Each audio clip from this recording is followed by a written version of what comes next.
time that we have left, let's turn to just a few craft questions.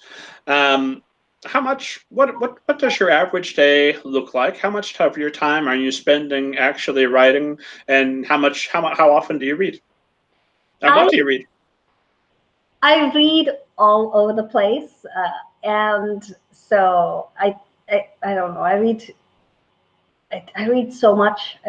Now I'm finally starting to even read newspapers from all over the world again, which I used to do a long time ago, and then I stopped. I used to read several newspapers every day in different languages too, and now I'm trying to start doing that again. So that will be nice. I enjoy doing that. I read a lot of novels. I also read a lot of poetry, which I love. I read old books. I read new books. I read books for adults. I read books for young people. So there's no particular genre or anything, but I'm kind of moody. So if I go into a library, which I go into a library or a bookstore, then I pick whatever strikes my fancy. And I always have a huge to be read pile that's sometimes based on what people have said. Sometimes it's people that I know who've written a book or something. So I read nonfiction too. So that's important because many people don't read nonfiction. I read a lot of nonfiction as well, literary nonfiction I like. And so I have all of that going.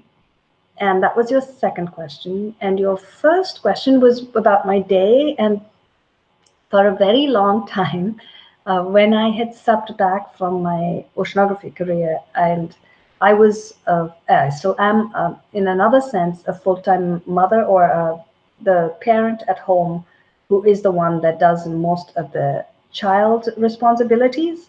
And so because of that sort of childcare component, I can never be sure if a day is going to be, for instance, a snow day here in Rhode Island. Sometimes we have snow even in April.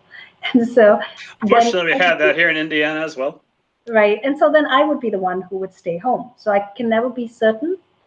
But when I do have time, those precious hours that now I have when everybody is away from the house, those are the hours that I then work and I write. So I try very hard to write and keep that sacrosanct. I didn't have that for a long time. So when I was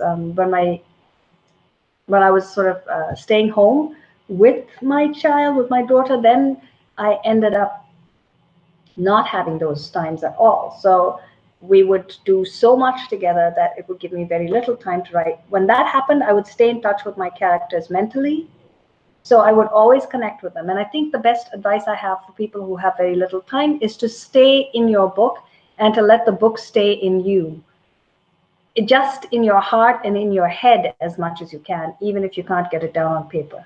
I always have a notebook next to my bed, so I sometimes write before I go to sleep or when I wake up early in the morning. So those are times that I might just scribble down thoughts or something.